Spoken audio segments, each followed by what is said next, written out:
right, you guys, this is Rex Bear again with Leak Project, and we have Alexander all the way from Israel with us, and we are going to discuss a multitude of topics.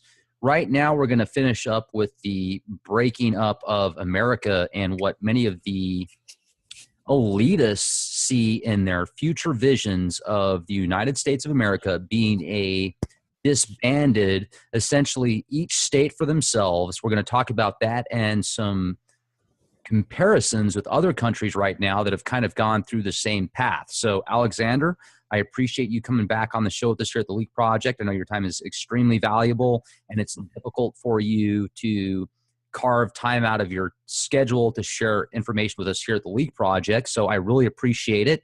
How are you doing?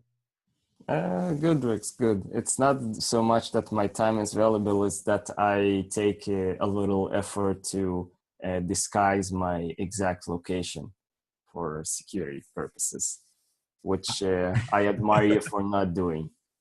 Hey, I respect that big time, and I think it's to the point now where there's probably so many different lists that I'm on.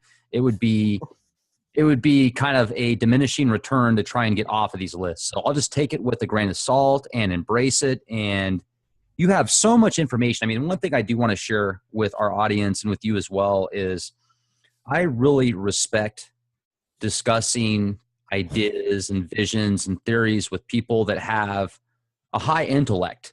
And I feel that many of the conversations that we have had have been beneficial to not just myself to raise my consciousness, but also other people. And you bring a completely different perspective on many visions and reality paradigms. And I really appreciate that. So with that said, yeah, absolutely. Absolutely. And with that said, let's get into the information you were sharing with me off the air for our audience.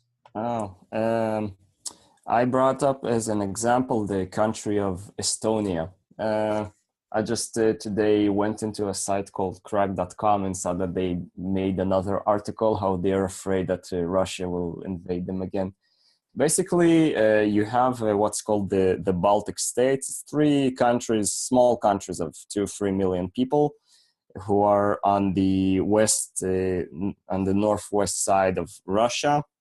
They're not Slavic, they are Scandinavian. Their religion is mostly Catholic.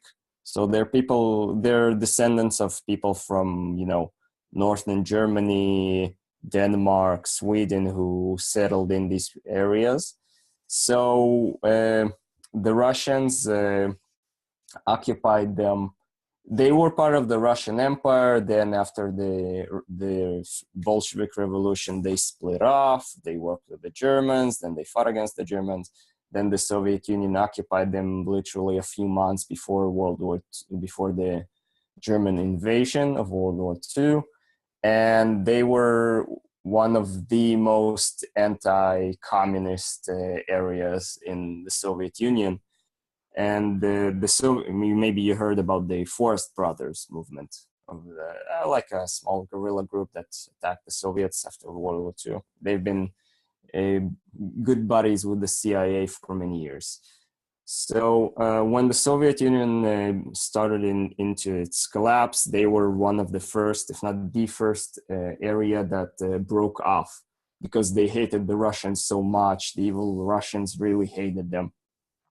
And the ironic thing is that during the Soviet Union, because the Soviet government knew that these people in the Baltic states are hostile to them, they made an effort to make their life very good so that they would be less inclined to do. Wait, I need to scare off a wild animal here. Hey, Grace! Those damn shapeshifters. Yeah, sorry, that was... there's an animal called the hyrax who are munching on my tree. And sadly, in Israel, it's illegal to kill wild animals that trespass in your territory. And let's just say I'm not always a law-abiding citizen, but given our limited time, I'll What do they look like? I've never heard of them before. Search on Google, Hyrax. It's like a football-sized hamster. Well, where were we? We're about Estonia. So the Soviets, you're recording, right? Yes, sir. Yeah, so the Soviets in these regions, they intentionally built factories, car factories, infrastructure, trains, good roads, ports, cheap electricity. Everything they could, they did for these people so they would like them. And the people of the Baltics, the Estonians, still hated them anyway. To this day, they revere the volunteers of the SS who fought against the Soviets. So anyway, they wanted to get out of the Soviet Union so bad that they did. And right now, 25 years after the Soviet Union and Russia have nothing to do with them, right now, out of the 3 million people, 1 million people of the general population, not the adult, the general population is on work visas in Britain, in France, in Italy, in Germany, washing toilets and doing various other menial jobs. So they replaced being the richest area in the Soviet Union for washing toilets of more rich Western nations. And they claim to be free, and they claim to have a big fancy service economy and all stuff like that. But if they were so rich and successful, how come they're all washing toilets for other people? So just because you want to make it on your own doesn't mean that you'll actually be better off with it. And the same goes for many other separatist movements, like you have in California, in Texas, various other places. Being on your own, being few, will make you weaker in more ways than one, and it will invite the vultures. And even if you manage to fend off the vultures, you're still small, and the size is strength. The big fish is the small fish, whether it's in the ocean or in the geopolitics. How many people in your mind would it take to have a very powerful government slash country slash identity that could defend itself from tyranny and be a world player? 1 million people, 100,000, 100 million? It's not about size. It's more about cohesion. It's like I can talk in military terms because it's not so much when you have like a military, like a unit, a platoon, a division, doesn't matter. It's not so much how each person in the group, how good is he, it's how well they can coordinate their actions, how well they are trying to work together, how well they understand each other, how well they support each other. So when you're talking about nations, the important thing is that it would be very hard to divide them or to force a certain part of the population to work against their interests. A nice example was Ukraine.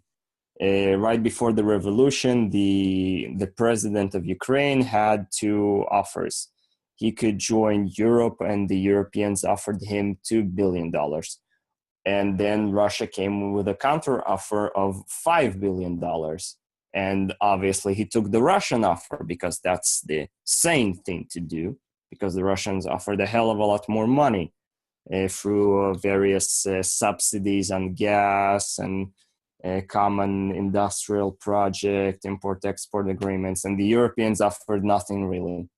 I mean, they offered like a cash bonus that would be, it's not even a gift, it would be a loan through the International Monetary Fund that the people of Ukraine would have to repay a percentage.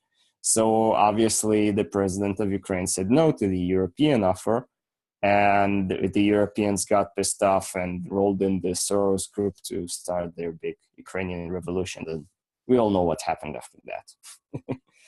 So Yeah, Soros is kind of like the icon with media now. When people push a anti-American agenda, it seems like Soros kind of fits the bill 9 out of 10 times. Soros is the front man for one of these very old, very deep, very shady organization, like something like an Opus Dei or the Knights Templar or some sort of group of that magnitude. He's just a public face of people who have spent centuries in the shadows.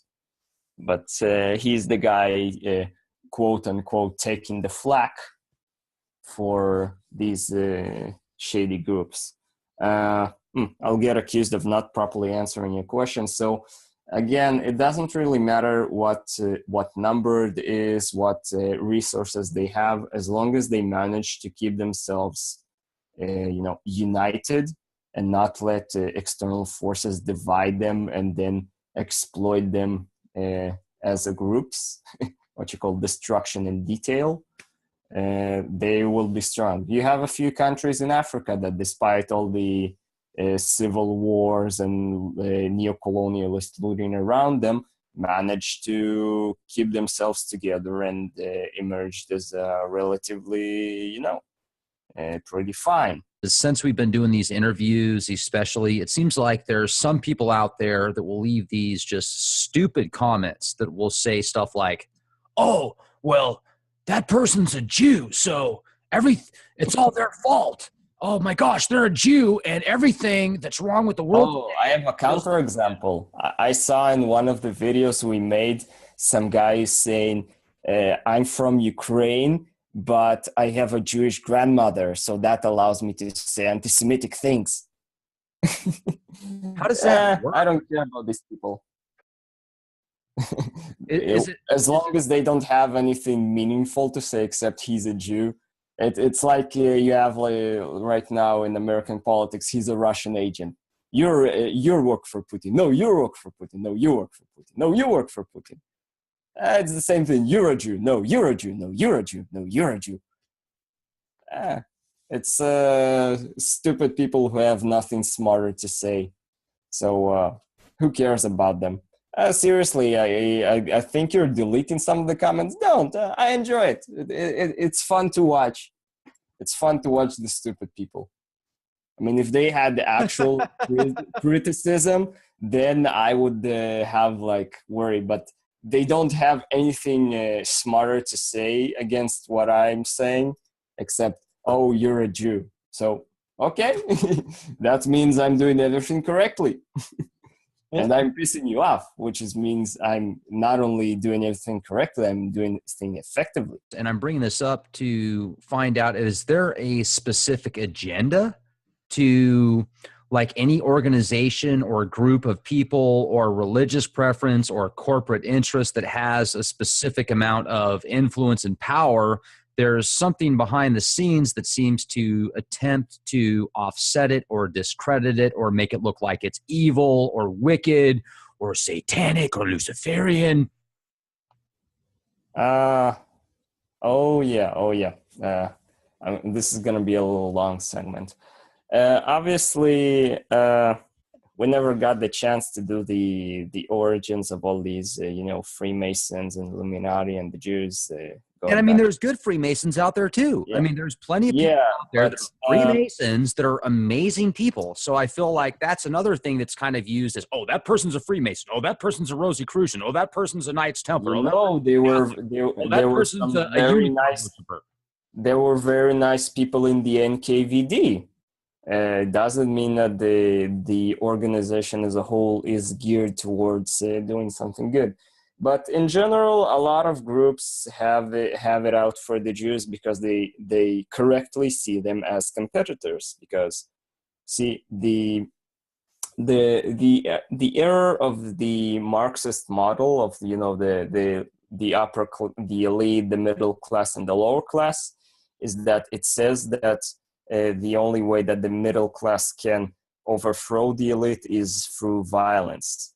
No, the middle class could simply be better than the decadent elite and just replace them by being effectively better.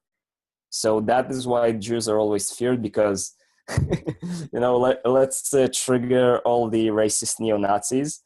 The difference between racism and anti-Semitism is, I don't want to, deal with this guy because he's black, and that means he's worse than me. Or he's an Asian, so he's worse than me, or he's a Mexican, so he's worse than me. When it comes to Jews, oh shit, this Jew is better than me. I can't let him win. He's better than me because he's somehow cheating with his globalist Rothschild, Khazarian, something conspiracy, blah, blah, blah, blah, blah. No, I'm afraid of him. So we must remove him. So basically, if the Jews really do control the world, then by definition, Jews are the master race and not the whatever you want it to be, right? And if you say they're cheating by controlling the world, well, yeah, you're cheating when you're controlling the cow. I mean, the cow is much bigger and stronger and faster than you, but somehow you eat the cow and not the cow eats you. So either the Jews are the master race, and then the Aryans need to accept that they're a bitter loser, a close second, or the Jews are not the global master race, and then your whole racist anti-Semitism concept is stupid. Do you feel that because somebody is Jewish that they're superior, or do you feel that somebody that is superior actually literally has to be superior based upon their mental, physical, and spiritual archetype? No, I mean, in an overall, because the Jews are, how do they put it? Because the more the Europeans hate us, is usually Europeans, the harder we had to work to reach an equality, or especially reach a certain position. Because you had even 100 years ago, even in supposedly liberal France, you had quotas on how many Jews can be accepted to the university. So if you were a Jew and you wanted to make something of yourself in life, you had to be so good that they cannot reject you even though they want to. And that's how Jews became this very good at them. I'm not saying that just because somebody is a Jew automatically means he's a good doctor. I'm saying that if he is a Jew, he is more likely to be a good doctor, which is what often happens, or a good lawyer, or stuff like that. It doesn't mean that I personally will be a good doctor, but honestly, I never tried. But the chance that somebody who is a good doctor will be a Jew is much higher. And, it's not like I'm inventing, it's, objective reality. Just like the chance that, the very best basketball players will be people who are, with most of their ancestors come from areas like Sudan and Ethiopia, where people are tall and they can run a marathon without sweating. So it's I don't know, but it's not that I say that everyone is worse than me because they're not Jewish. It's say that the chances that somebody who is a Jew is better than them is much higher. It's not automatic, but it is more likely. You can call me a supremacist. So, but I'm not. It's not a racist. It's not like if I see somebody who is of another race or another ethnic group, I automatically dismiss them. But the chances that they will be let's say, not what I wanted them, not as good as I want them to be, is higher.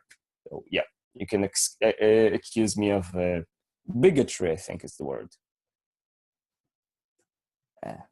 So there it was on the spot. Yeah, I wanted to bring up the issue of it got almost no coverage in the United States, which is attacks and desecrations of Jewish cemeteries throughout the United States, in New York, in Illinois, in Michigan. Somebody has gone so low that they, show up at Jewish cemeteries and start breaking gravestones. I mean, there's one thing where you can hate people, and there's another level where you attack people. But to be such a piece of shit that you attack graves, that takes a very, very special kind of fuck up to try that. And I think some arrests have been made. And I want to make 2 points clear about that. First of all, when somewhere, this is now no longer the 19th century. This is the 21st century with a strong, powerful, and independent Israel. So when cases of violent anti-Semitism occur somewhere around the world, switches are pulled, and Mossad gathers up hit squads. And whoever is doing this, let me tell you this: you would wish that you were tortured in Bagram when these people get to you. So when a similar situation happened last year in Ukraine, the local security service was in a race with Mossad to kill everyone involved and everyone who might know they're involved, because the perpetrator, he stabbed to death a rabbi at a train station in Ukraine. The local security service buried him, buried his friends, buried his entire fucking family, so it would not come out to the news. Wait a second. Let me jump in real quick. Let me jump in on that. The Mossad will show up in America, and they will kill a lot of people if these guys don't run to the cops to surrender themselves. Let me jump in on that real quick. Option. So you're telling me that somebody that desecrated a Jewish grave, not only was that person taken out, but his entire family and his friends were taken out? No. They have not yet been taken out. The guy that they arrested is a guy who considered it a social justice hobby to call into Jewish schools and synagogues and say, "I planted a bomb in your building. You better evacuate." And he did this like 200 times, and FBI arrested him already. But the guy who... He got away with it 200 times before he was arrested? Yeah. He called the various Jewish community centers throughout. Like I said, there's a media blackout about it. I mean, it will, shift attention away from saying that Trump is a racist to actual racist, actual dangerous racist. So there is a giant spike in anti-Semitic attacks. You probably remember that there was a Jewish reporter who asked Trump about it in a press conference, and he said him sit down, and they interpreted it as some sort of insult. Trump was like, "Sit down, I'm on the case, I'm handling it," but he didn't want to disclose the operation. And I want to point out a very big gratitude to Vice President Mike Pence, who at his advanced age went to one of these desecrated cemeteries and personally with his own hands worked on restoring some of the gravestones. So they clearly understand what is in the best interest of the United States of America. And it is not in the best interest of the United States of America for Mossad to send an entire Kidon team to start hunting these people down, because they will, if whoever the fuck is doing that is not stopped. But the deeper point I want to make is this desecration of graves is a symptom that we have seen in another place, and that's Syria and Iraq. It's a very clear method of operations.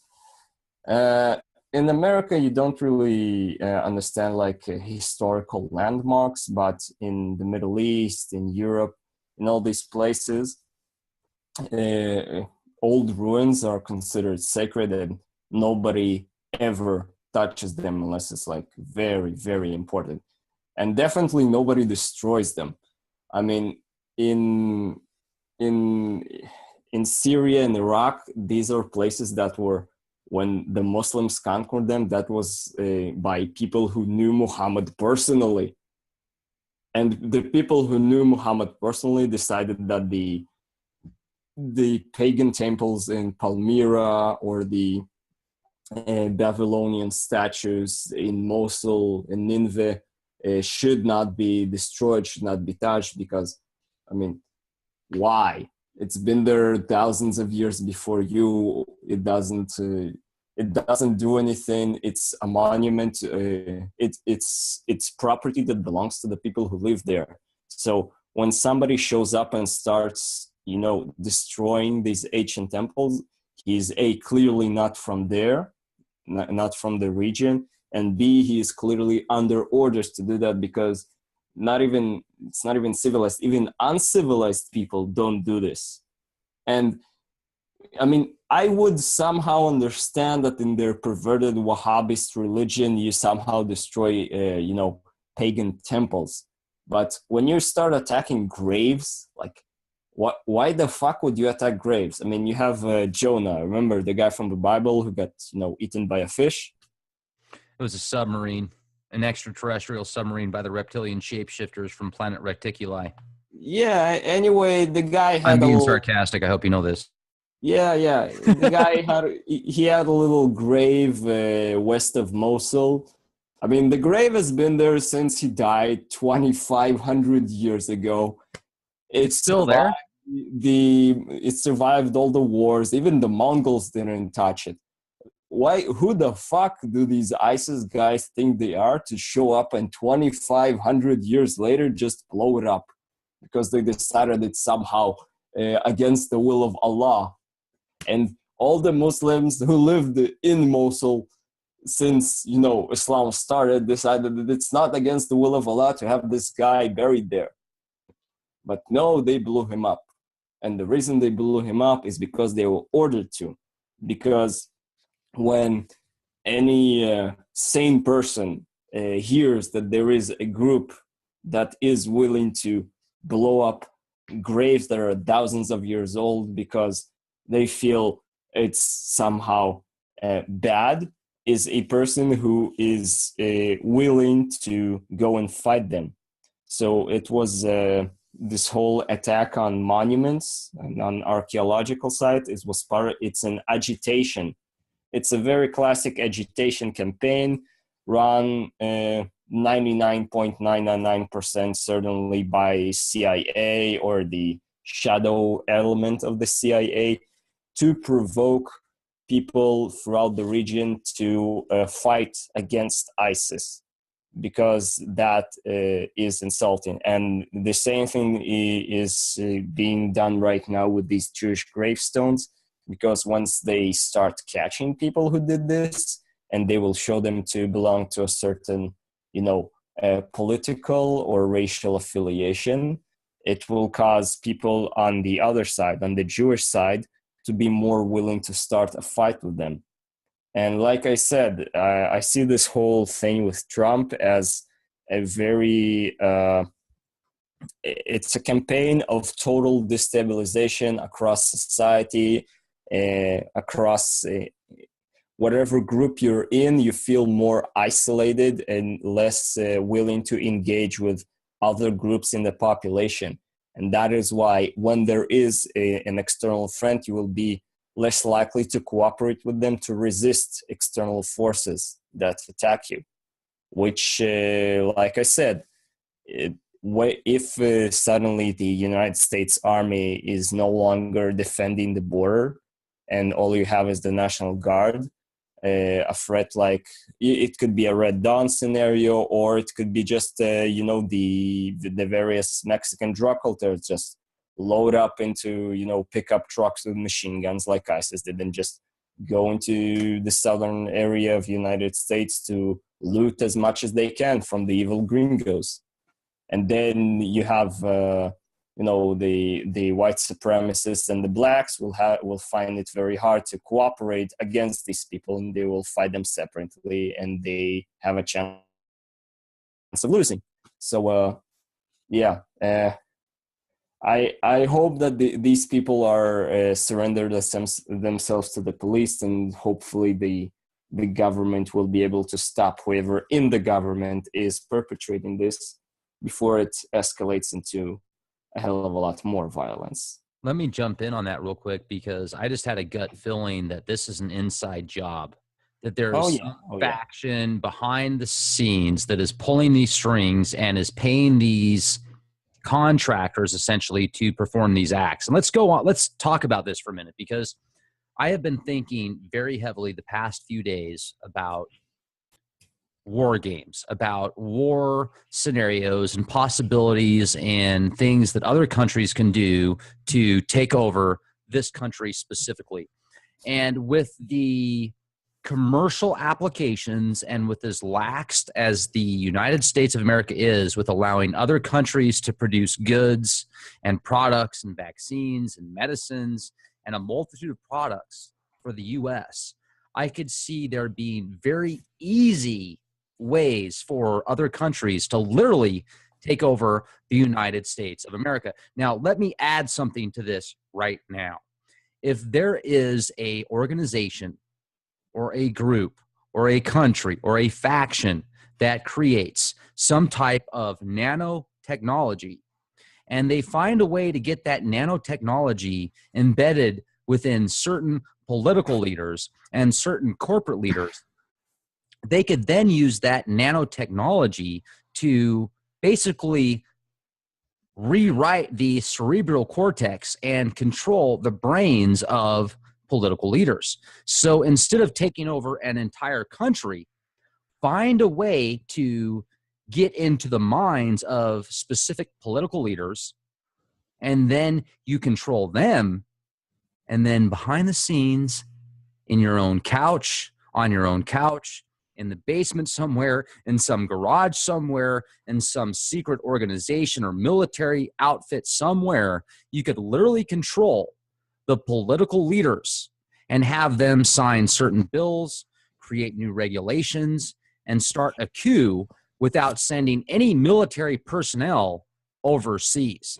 It would be very easy to do with the way that the United States of America deals with things and handles things. I am surprised, in my humble opinion, that there hasn't been large coups or specific scenarios that have taken place already, or maybe they already have and we just don't see them because the media is controlled by 6 corporations, and those 6 corporations are controlled by less than 300 executives that decide what every human being sees, feels, touches, tastes, and senses based on the paradigms of the network. Rex?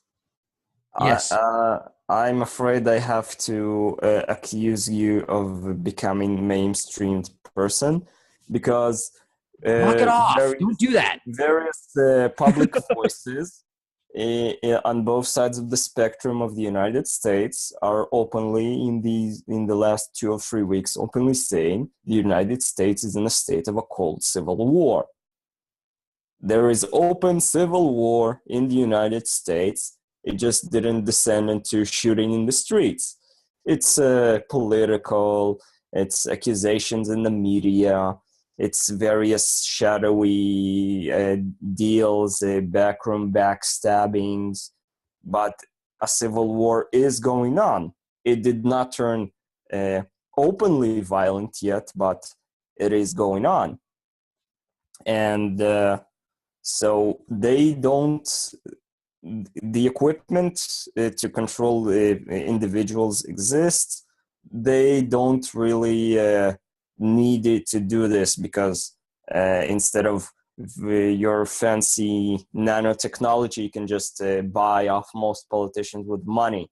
That's why they're so scared of Trump and the people he brought in, because these are people that have more money than they can spend in several lifetimes, so they cannot be bought, which is why they're so effective at what they're doing. And what they're doing is to devolve power from the decadent elites back to the smaller people. And that is why there is so much political turmoil, all these never Trumpers. These are people at the very top who are scared that, like I said earlier, a more effective middle class will replace them. And they're easy to replace because they've been useless. They've been worse than useless. They have directly damaged the country, the economy, the level of life, the level of safety, level of well-being, and instead got people to focus on, sexual things and bathrooms and food and the Super Bowl. So when they are right now facing a situation when they are being replaced, they would turn to violence to preserve their positions. So the war is happening right now, and you're just lucky the shooting didn't really start as of now. But there's always people willing to start a false flag, a mass shooting, a terrorist event, a new 9/11, and there is a very serious war behind the scenes to, on one hand, do this, on the other hand, stop them from doing this. But you can turn on the news literally every hour and see one of these attacks being perpetrated. Right now, it's the whole Russia thing. In a week, they'll start something new. But it's scary to watch from the side because we've seen this sort of thing go on. We've seen it in Ukraine. We've seen it in Syria. We've seen it in Yugoslavia. I'm afraid that the end result might end up being the same. So, like I said, I set aside the money. I'll show up. I'll create a flying column logistics system, a coordinated target bank. I'll do a little teaching about how to employ multi-level combined arms warfare using mini air assets. So fear not. If something goes bad in the US, there are people throughout the world who are willing to come and help you. The question is not what are your beliefs. The question is, are you willing to put the society above your own interest, or are you putting your own interest above the society? And when the bad people come, and they will come, that will be the question. I mean, we had a beautiful example in the war in Ukraine, where you had people there was like zero command structure. There was no coordination. There was no Russian army. This was just people started by, when they heard on the news that there is all sorts of mess going on, they went out with, with baseball bats and kitchen knives and formed barricades outside their town. And when people from other towns asked them to come and help in a firefight where they might die, I mean, when there was no, there was no political agenda, there was no clear prospects. People just heard that the government that came to power in Ukraine is pro-fascist, pro-Nazi, which they are, and they just decided to not in my city. And you had the situation where people have they don't have any the most inspiring video I've seen out of there is a 10-second segment about the Battle of Yampil, I think. There's a guy sitting in the bunker, and he says, "I know that the enemy out there have 4 tanks, and I have only 3 RPG rockets. And tomorrow they will come, and they will attack this position, and I will not leave this position, and I will die defending it." And they probably did. I mean, out of 100 and something people who defended the place, only 15 got out. So yeah, that guy probably did die holding that bunker for Nobody knows why, except he didn't want these people to come there. And in Ukraine, you really did have people who volunteered to fight, to help other people. You had a lot of volunteers from Russia who was in no way, shape, or form threatened by Ukraine, but they went there to volunteer, to fight for other people because they considered that the cause was worthy. But the question is, if indeed there is a large-scale attack on the United States, how many people, instead of staying in their bunkers, in their houses, in their fortified compounds, would go to the other side of the country to help people fight and to die for a cause that is unclear, for an agenda that is unclear, just to defend their fellow Americans, who at this point, like I said, might not even be their fellow Americans if the union has already disbanded. Because why would somebody from Maine go to help defend Texas against a group of Mexican cartel members? He would probably not. And that will be the real question: how many people would volunteer to help people that they shouldn't logically go help them just because they think it's right? And in terms of your strong valued Americans, as they said it, the more they are, the better you will be, regardless of their ethnicity or religion or whatever. It's about being a good person in the end, a good person who is willing to put up a fight. So with what you just said there, the last comment you made, if you're a good person and you're willing to put up a fight for what you believe in, then that would bring me to the next question. Okay, so somebody is out there and they're willing to put their life on the line for what they believe in, to protect their family, their values, their morals, their way of life. And it's, let's say these guys that are willing to defend themselves against something that is so powerful above and beyond what they have the physical essence to take on. Like, to these guys, it would be like a family of 4 taking on the entire Hells Angels. Is that what many people are going to be against?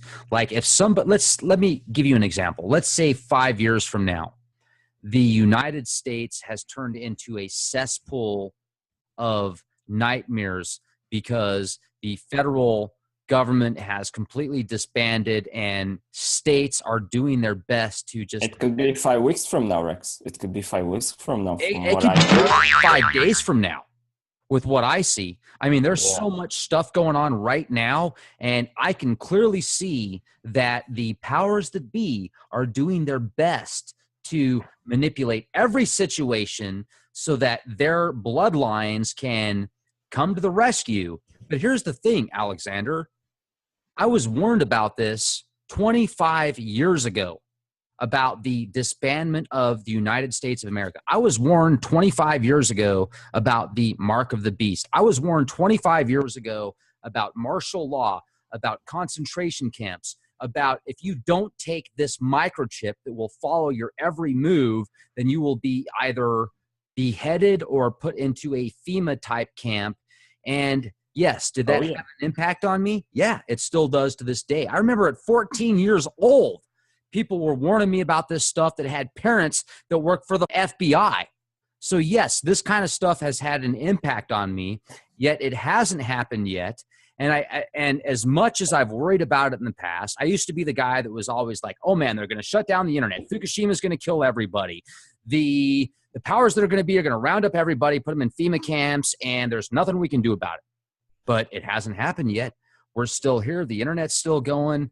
And at the same time, it just seems like at any given moment, there could be this spark that creates this chaos to where it's going to be a completely new cycle of disasters and situations. Now, with that said, let me add to this. Let me go a little bit deeper. I go back to books that I've read from Michael Cremo, where he shows evidence of artifacts that are hundreds of millions of years old. Now, with that said, are we living in a cyclical society where every few thousand years the planet or the powers that be decide to hit the reset button, so 99% of the population is killed off, and that 1% that remains has all the technologies and all the abilities and all the essence of previous civilizations, that they can take that and move forward with it? First of all, about the previous subject, remember we talked about Sweden, where even though they're so peaceful, they will militarize to the point of martial law. Yeah, Switzerland now is offering people that come back from ISIS food, benefits, and money. Dude. Oh, you fought for ISIS? Come on to Switzerland. We'll give you free benefits. We love you. You're not white. Come on down. Rex. Sweden 2 days ago just reinstated military conscription. Booyaka. In terms of what you said about the cyclical nature, again, on one hand, I am very skeptical when it comes to scientific evidence. On the other hand, there is that town in Pakistan where they have skeletons that took serious radiation damage from what appears to be nuclear explosions. There's the nuclear glass found in the deserts of Libya. There is all the evidence that the entire Sahara Desert used to be a giant jungle. So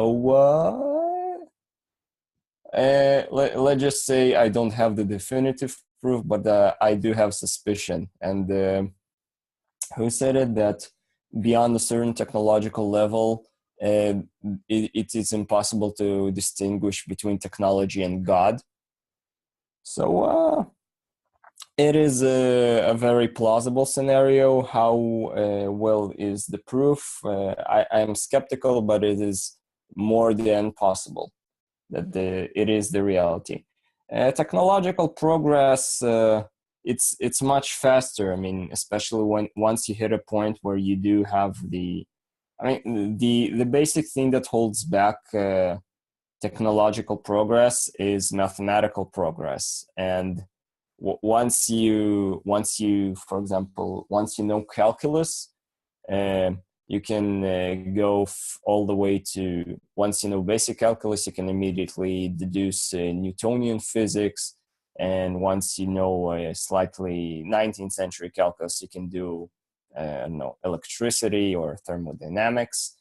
So in terms of cycles of hundreds of thousands of years, I doubt that, but at least one previous cycle 10,000 years ago, what is referred to as Noah's flood, probably something shady involving off-world entities did happen down there.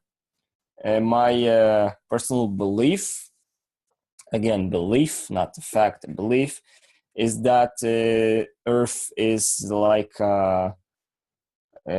you had little islands in the Pacific during World War II, and you have like a small military garrison down there, where there is some giant war somewhere on the outside, and there's like a little force that maintains the island, and we're like the little insects on the trees of a jungle in a little island, and we would never be aware that out there are islands and entire continents, because we don't have the ways to access them. All we see is our little island and an endless ocean around, which is the ocean is space, obviously.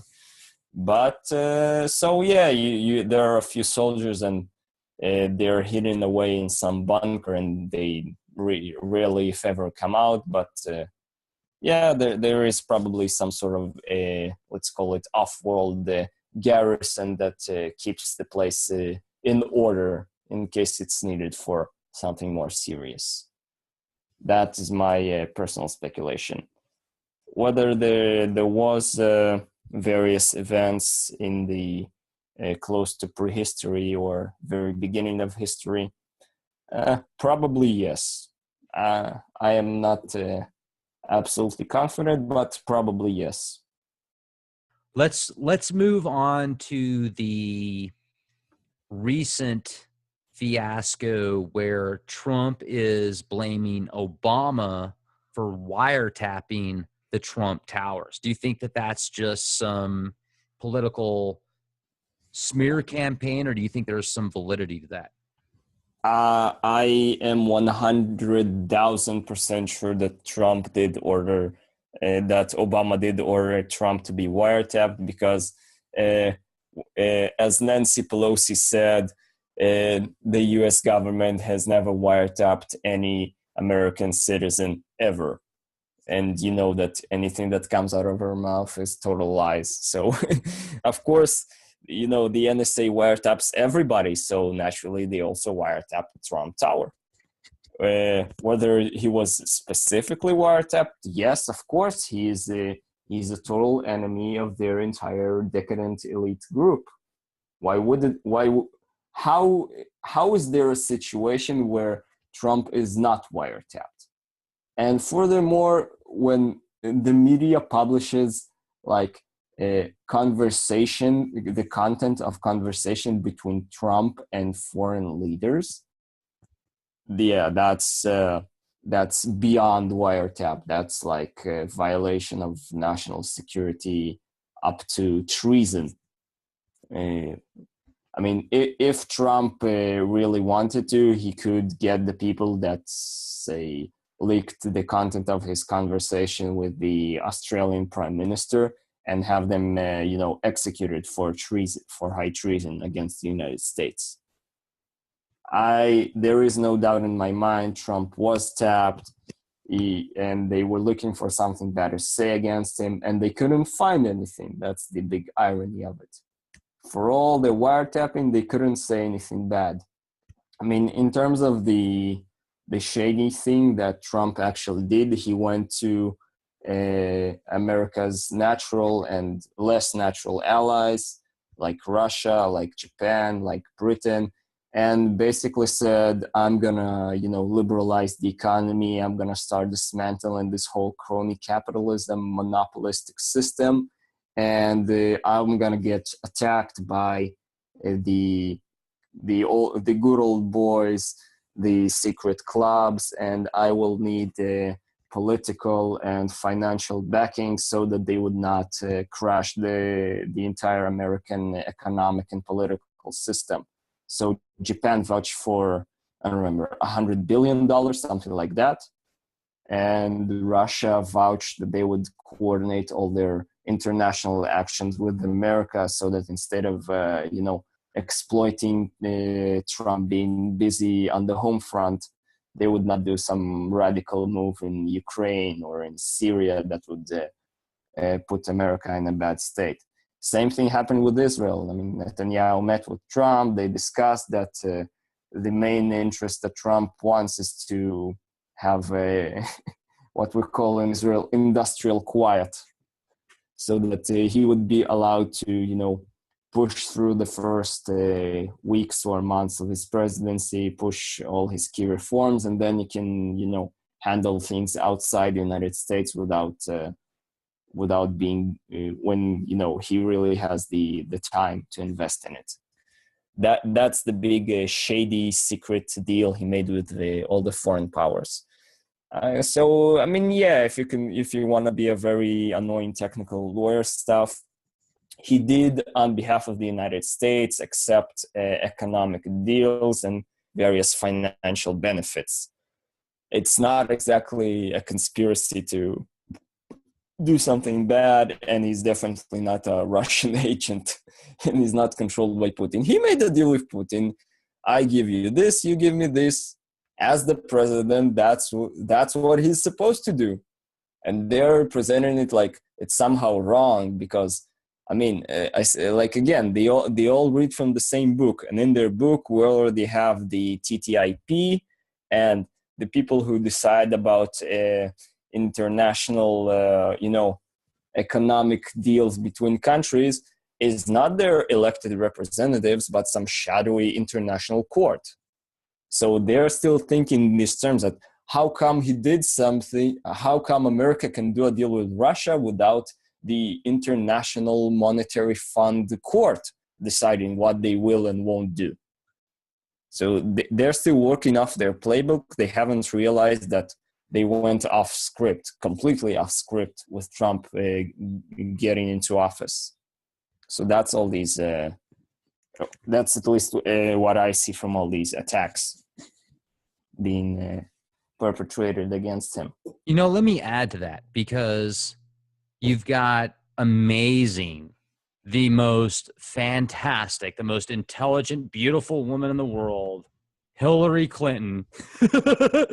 and she's like, well, you know, I'm so for women's rights and everybody should have equal rights. And it's amazing how many millions of dollars she was given by Saudi Arabians, which if you are a female and you're in Saudi Arabia and you walk outside of your house without your full burqa on, they'll kill you. They'll put a bullet in your head. Saudi Arabia. They will literally put a bullet in your head. It's part of the agenda that they're like I said, the question is how many people would volunteer to fight somewhere else. And all these people who believe Hillary Clinton, the more they push the archetype, the whole the information field in which a creature like Hillary Clinton is good, they're making less and less people leaving. They are reducing the amount of people that have the mindset to volunteer for the community, because they say, oh, we have people in the government who will keep us safe and do and give us money and do good things to us. That's in terms of the double standard. It's always been there. It's their agenda. Classic Comintern tricks, agitation, agitprop, atomization of society, playing off the groups against each other, and then promising them the protection, equal protection under their laws. Classic communist tactics, like literally open books of slightly before Lenin, and they explain how to do it. It's really, once you understand what they're doing to you, they're trying to do to you, and there's nothing. Just because you have family members that buy into it, well, what can I say? Your only hope is to have them once something that requires changing does happen. Your only hope is that they're smart enough to wake up fast and not wait for the government to save them. Here we have some very nice housing, and we have guard towers to keep you safe, and the water has fluoride to keep your teeth okay while you eat our chemical foods that we provide you because we love you. It's not a death camp. It's for your safety. Welcome to the New World Order, where they love you. I'll tell you, we live in such amazing times. It's like total polarities. You've got the exact opposite of everything, and you have an opportunity to go with either one of those. And with that said, I feel like right now I think that it's important. And look, I know you're not very metaphysical. You're not very spiritual, at least as far as... No, actually I am. Are you? Because I don't really get that. Sometimes I feel like you're so down to earth and you're so like business oriented and technically oriented. I haven't really gotten your spiritual side yet, Alexander. What is your spiritual side? Let's say that when I was about 15 or 16, I was too smart for my own good. So I did take like interest in like stuff like meditation, chakra. I learned lucid dreaming, and literally every dream I've had ever since is completely lucid. To a point, I usually like recreate action movies in my head, and then I just do like pause, rewind 30 seconds. I didn't like the camera angle on that scene, stuff. But I had, let's call it an experience where I went into very deep meditation, and how do I put it? Let's say I put out a call that, well, everybody had, a girl I really liked in high school, and I wasn't really getting anywhere with her. So I put out a call for whatever force can help me accomplish that. And I experienced what I can describe as an incoming call, which I sort of got scared and refused to answer. And since then, I sort of dropped the whole issue. I also did a little, reading about mathematics and sacred geometry.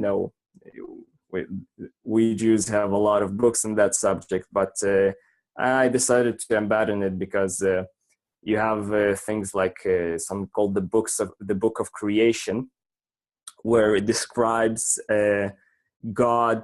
It's allegedly written by Abraham, the Abraham, where it describes exactly how God used the 22 letters of the Hebrew alphabet and the 10 digits and some very complicated things, and how he created the world out of these 22 letters and 10 digits. And it's a book where, on the title, it literally says, don't bother trying to read it without 25 years of knowledge. So, yeah. But after about the age of 16, I completely abandoned the whole metaphysical issue. And as someone trained in engineering, you have a very clear understanding of what you can guarantee that is true and what you cannot guarantee that is true. I mean, the whole subject of, science, of engineering is I don't know, when you give a car a warranty of 150,000 miles, I can give a 99% guarantee that the car will work perfectly fine for 150,000 miles. And I can give a 30% guarantee that after 160,000 miles, the car will break down, stuff like that.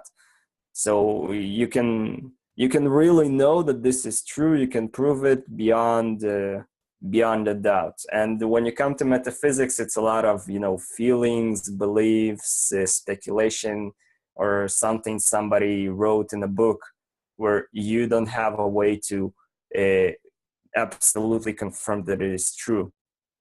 So I tend to avoid the things that I am not sure of. Let me put you on the spot for a second then. Shoot. What is your opinion of God? Well, I am a brave enough person to have taken the Bible and read it cover to cover without prejudice. I have as well. And in the Bible, it very clearly says that God has emotions, and God randomly kills people, and God causes natural disasters because one guy that the people who died never even knew about did something that God did not like. So the whole religious thing is, I see a lot of people who try to argue about the Bible, where, it literally says, God is jealous, and they say, no, God doesn't have feelings. And how did they get that idea? It was ingrained to them by, again, the information field, where they push on you from a very young age a certain conception to the point where you read black on white on the page, God has feelings, and then you say, no, God can't have feelings because the church said so. From the church, the book says very, very clearly, black on white, God has feelings. No, God can't have feelings because it doesn't fit the philosophical, metaphysical perception that I have of him. It's a very strong dissonance. So, in my opinion, God, from watching the news, God has the sense of humor of a 10-year-old, and does like to tease people. And I don't wish, I hope you never experienced it when you try to do something and God literally starts yanking your entire life in the opposite direction because it's not part of his plan for you to behave this or behave that. On the other hand, I did have like burning bush level miracles. So I sometimes have them so often I would see something like that and say, meh, not very impressive. But I personally think that yeah, God does have a plan. His plan is very obvious and simple. God created humans. Well, humans exist in the same way that we create robots. We strive for something that will be an equal to us. God created man so that man would inspire to become as great as God. That is the essence of our existence in this world. But we have to strive to reach God not as individuals, but as a group. And that's the tricky part. And that's why we as humans always had this problem where, because we all strive to the top, the people who end up getting to the top are those who stepped on others to get there. Instead of bringing everybody up, they tried to push people down so they can stay up. And that's the great conflict of our human problem. So the whole point of the Jewish people is to try to lead by example without stepping on others. But as you can clearly read in the Bible, every time God did, help Jews, the Israelites, and gave them grace and blessing, they stopped following the very strict laws that they should have. They not only stopped following them, they started to violate them. They started to play with other, believing in other gods, and started to, doing child sacrifice and all sorts of perverted shit. And God would get angry, and God would send various enemies or various natural disasters to punish them. And then when people feel bad, they would remember, oh, God, please save us. And how come you didn't ask for me before that? Oh, we didn't feel like we need you. That's basically the Bible. I mean, if you read especially the Old Testament, the most common metaphor is that the people of Israel are like a woman cheating on her husband. So she cheats on him until she feels good, and then suddenly she feels bad, and she comes back to her husband. Oh, please take me. I'm sorry. I won't do it again. And that's the perspective that the Bible presents. Again, if you're brave enough to read the the 52 or whatever chapters of Isaiah, that's literally page after page what he says. That and God, why don't you punish the evil people more? God doesn't think that it is his job to be the world's policeman. He wants the society, the human society as a whole, to start policing itself. I mean, it's like a level of maturity where you don't need a nanny to watch over you. You can watch over yourself. It's the same thing. It's a very slow process, but we are making steps in that direction. We are, stopping like child abuse. We are creating like just laws. Instead, we are creating more equal economic opportunities. So in another millennia or two, we might reach a point where we are, as a society, as a global society, as a group of people, are strong enough to do other things. I mean, right now, if people were, more united, we could do, I mean, at the budget of the Super Bowl, we could easily have made it to Mars and back by now. just on the budget of the Super But Bowl. I want to watch that football go into the field goal, man. I don't Exactly, care. exactly. And there are people at the very top who don't want us to be as a humanity strong enough to reach Mars. They want us to stay in our couch and watch the Super Bowl.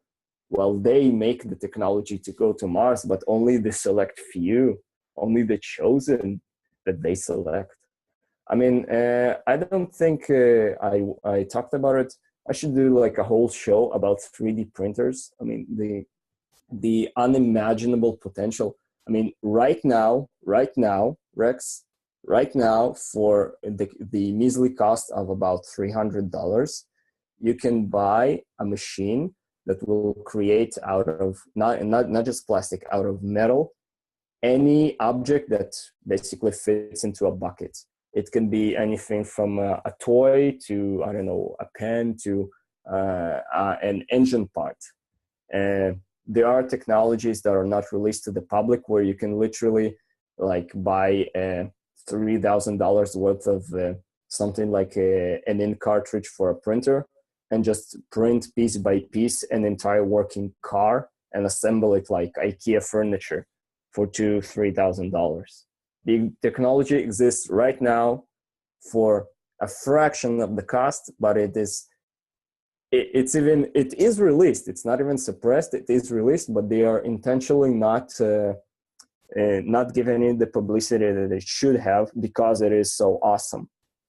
Because let me jump in on that real quick, yeah. because I put a whole bunch of money in stocks into 3D printers, SYSS, as well as, what was the other one?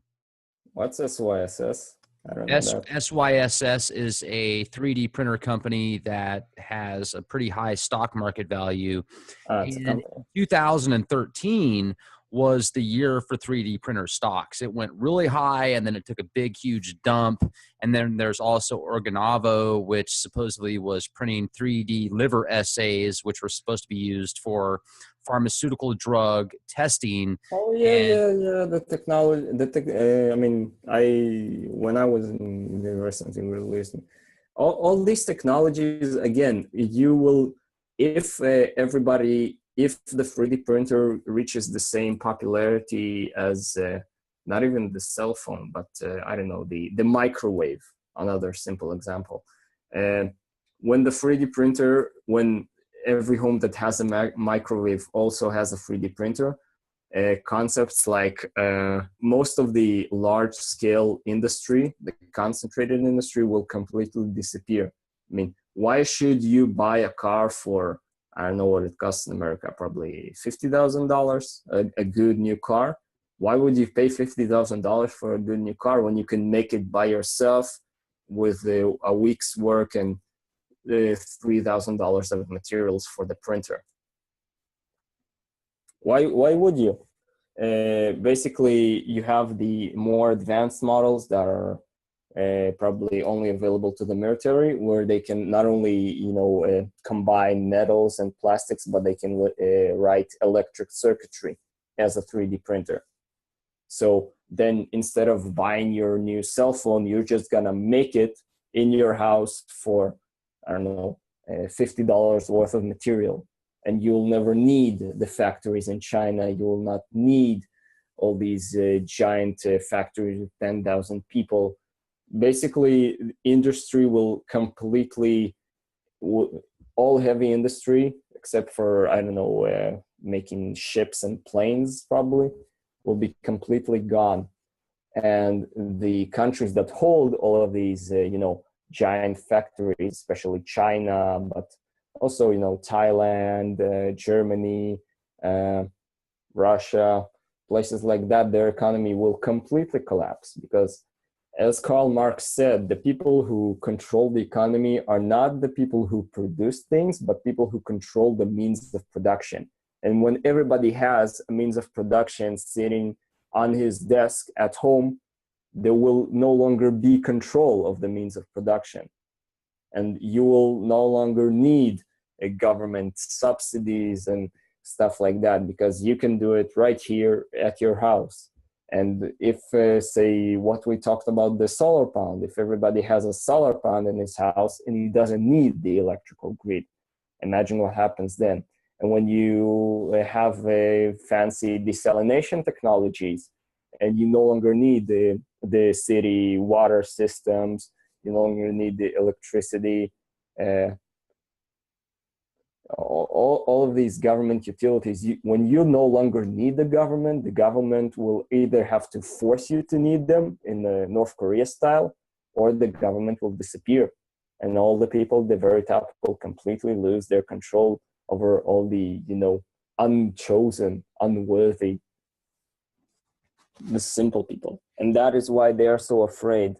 And when they have so much to lose, they are willing to risk a giant war to avoid losing their power.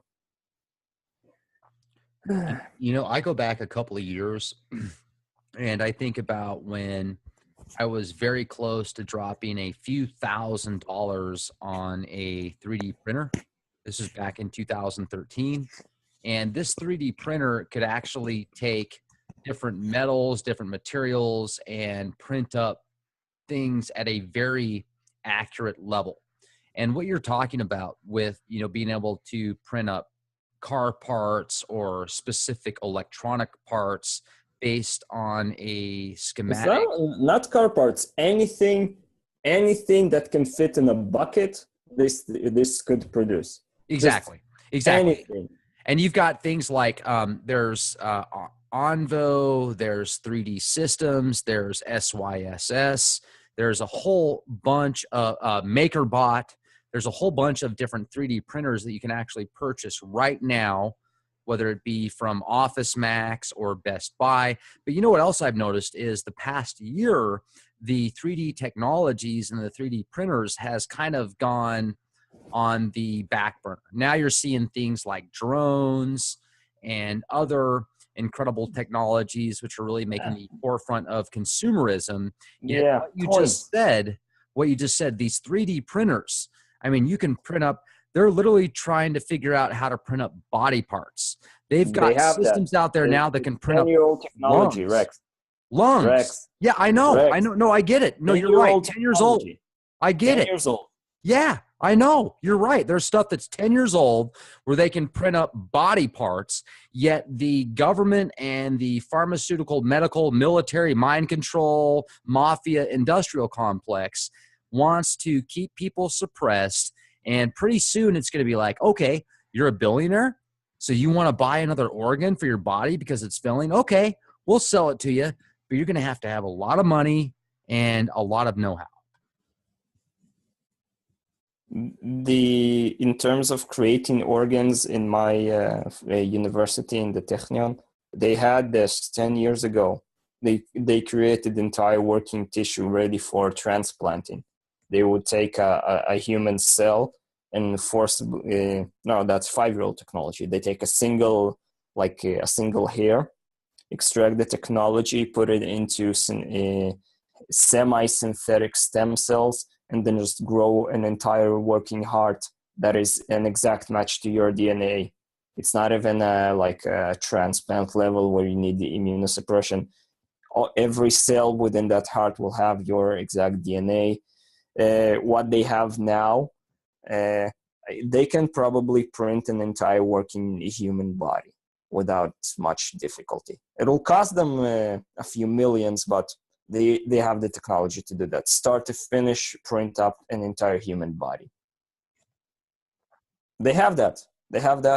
And if 3D printers become common enough that they can work on the nano resolution, you will have the ability to print a human baby in the comfort of your own house. You can just put in the genetic sequence you want in the computer, and it will literally print you a living baby within a few hours. The technology to do that will exist 5 years from now, if it doesn't exist already. So they don't want you to have this capability. They just don't want you to have the means of production. The means of production need to be controlled by the elite, or the elite have no power over the population.